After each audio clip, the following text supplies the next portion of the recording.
Yes. We can do that? Yes. Yes. And if everybody did it, guess what? Is a nation that is bankrupt, do they still have a colonial title possible? They're gone through bankruptcy? Well, we don't have a government, it's true. We don't really have a nation much any longer. But we can still assume and inhabit the republic if we choose. So if we choose to do that, then we can restore those patents and we can at least assert them as if they were true and see what happens. It can't hurt anything. It's not going to hurt anything. You're no worse off. You don't own your property now. Nobody does. Nobody owns anything. Not one stitch. The stitch of clothes on your back is all you own. About your class tomorrow, it's from 11 to 3, and how many people are going to be able to make it? I'm thinking I'll be here. 1, 2, 3, 4. Is there any way you could have it in the evening? No, dear. I can't change the time. Okay. Just wondering. Sorry. Just wondering. Yeah. So that's in very simple order about the language. Will you be making a DVD of tomorrow's seminar? for people? No, we probably won't be doing any DVDs tomorrow. All this material is well documented on not only in books, but in 24 hours of CDs. That burgundy CD over there, which is going for $100 now, used to cost $1,295. And I sold 90,000 copies of it at that price. Wow. To a global audience of, well, 90,000 people worldwide. And so that same course, of which was about 50 copies left in existence, is available there tonight. The second one, the Success Ed course, I produced on my own, which is sequel to that. And it is erudite and eloquent and sophisticated and entertaining and educational.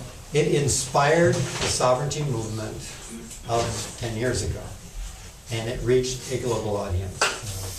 And as part of my public speaking career, which I got dragged off the llama farm that I was working on at the time in Oregon, and I was just selling books out of the back of my car and doing workshops for a few people, and I got a call, and this company said, we want you to produce an audio course on this material, and we will market it internationally for you. And I said, well, okay.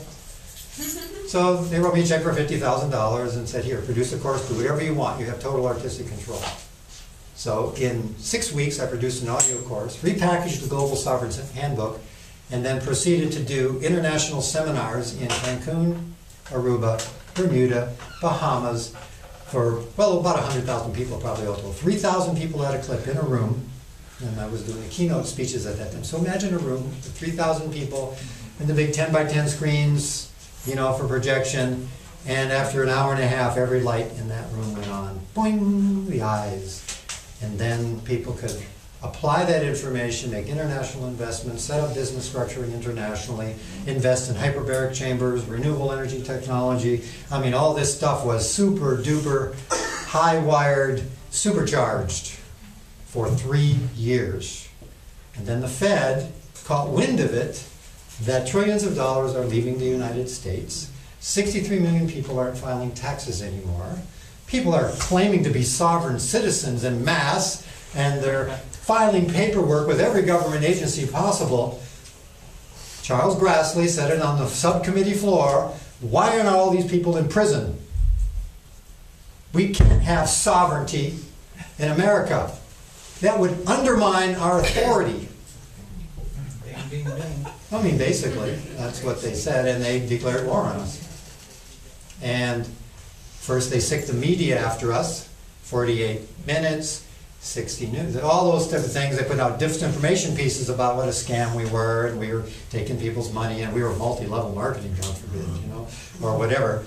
And so first they did the smear campaigns, and then they sent out the IRS and FBI goon squads and raided 36 of us simultaneously on the same day, February 28, 2001, in 3 countries, to all the leaders, to take all their stuff, to not arrest them, but to frame them over the next 5 years and then indict them and put them in prison, or economically genocide each and every one of them, so they had no money, no assets, websites went down, everything. So the movement that was at pinnacle 10 years ago was all obliterated. It was destroyed. Was that by one specific agency, or was it multiple? IRS took the major lead. IRS takes the lead when it comes to political causes that they do not find popular, or that the Fed doesn't find popular. So it's the IRS, primarily. The FBI was there too, and a few other characters, but anyway. So on February 28, 2001, my life changed forever when I was awoke one morning actually, 7 a.m. by the knock on the door, and 36 armed agents coming in, surrounding me in my house and everybody in it, with the Maui Police Department there and everybody else. And so they basically confiscated 6 van loads of everything that I had, all the computers and books and everything else, intimidated everybody, and spent 8 years before I got everything back. It took 5 years to indict me. I spent 2 years in federal prison, 3 years on probation, and I'm back. All right.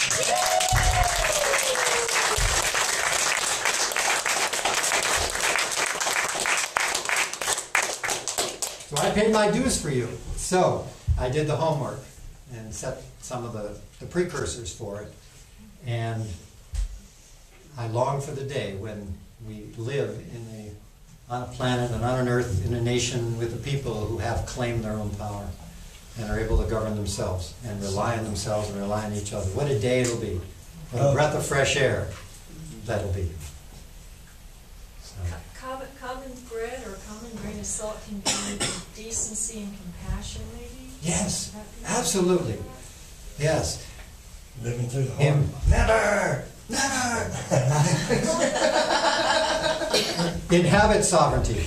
Occupy sovereignty, inhabit sovereignty, embrace sovereignty, embody sovereignty. Be sovereign. Be sovereign. You have to be it from the inside out. And that seed has already been planted. And even though it was a rough road there for a while, it's a rough road, to ride that ascendancy towards, being a public figure and being a celebrity, being picked up in limousines and 5-star hotels and all that for 3 years, and then suddenly overnight, boing, it's all gone. Well, I guess that was just a little rehearsal for, That's right. when I pass on. The last time I looked, there weren't any luggage racks on the hearses. So I'm not going to be able to take anything with me.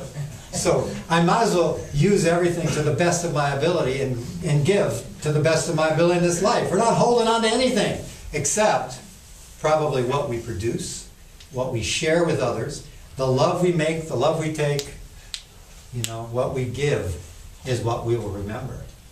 And all the rest will be just bad dream. Anybody else like to say anything at this juncture? We're getting close to the end, I believe, of the evening. I hope to see all of you, or most of you, here tomorrow. It would be lovely. 5,100-mile trek to get here. It's not cheap. Let's see. This is the lowest gas prices in the country, though. $3.17. I saw $3.05 over there. That one little place over there. But it's the lowest gas prices in the USA are in Austin, Texas, just so you know. And the highest are in Ashland, Oregon, where I live at $3.99. It's up to $4.19 now, a gallon there. A buck more. So it was about, yeah. But it's been a lovely journey to travel from community to community and watch the lights go on once again, and to see if we can re-inspire this sovereignty from the inside out this time around, and just see what the heck we can create. So. Yes? Well, what's the difference between now and before 2001, and why wouldn't that happen again? What happened in 2001? Numbers, probably, maturity, exponential time curves, end of the Mayan calendar. I mean, all of those things can be factors that can be playing in here, There's a bigger plan. There's a bigger plan than focusing way too much attention on what they do. I don't care what they do. I care what I do. Bring your attention home, because that's where your power is. Energy goes where attention flows. Attention goes where energy flows. Whatever you put your attention on grows and grows and grows. If you imagine that there's a big monster under your bed and you're 5 years old, there's a big monster under your bed and you get scared and you're frightened and you've created the monster under your bed, but you're scared of that monster, but you created the monster. So if you don't like the monsters you've created, stop creating monsters. Create opportunities, solutions. Refocus your attention on something that's creating more life, more growth, more heart, more empathy, more love in this world. Because we all have that capacity within us. I think perhaps you might have been asking, what are you doing now that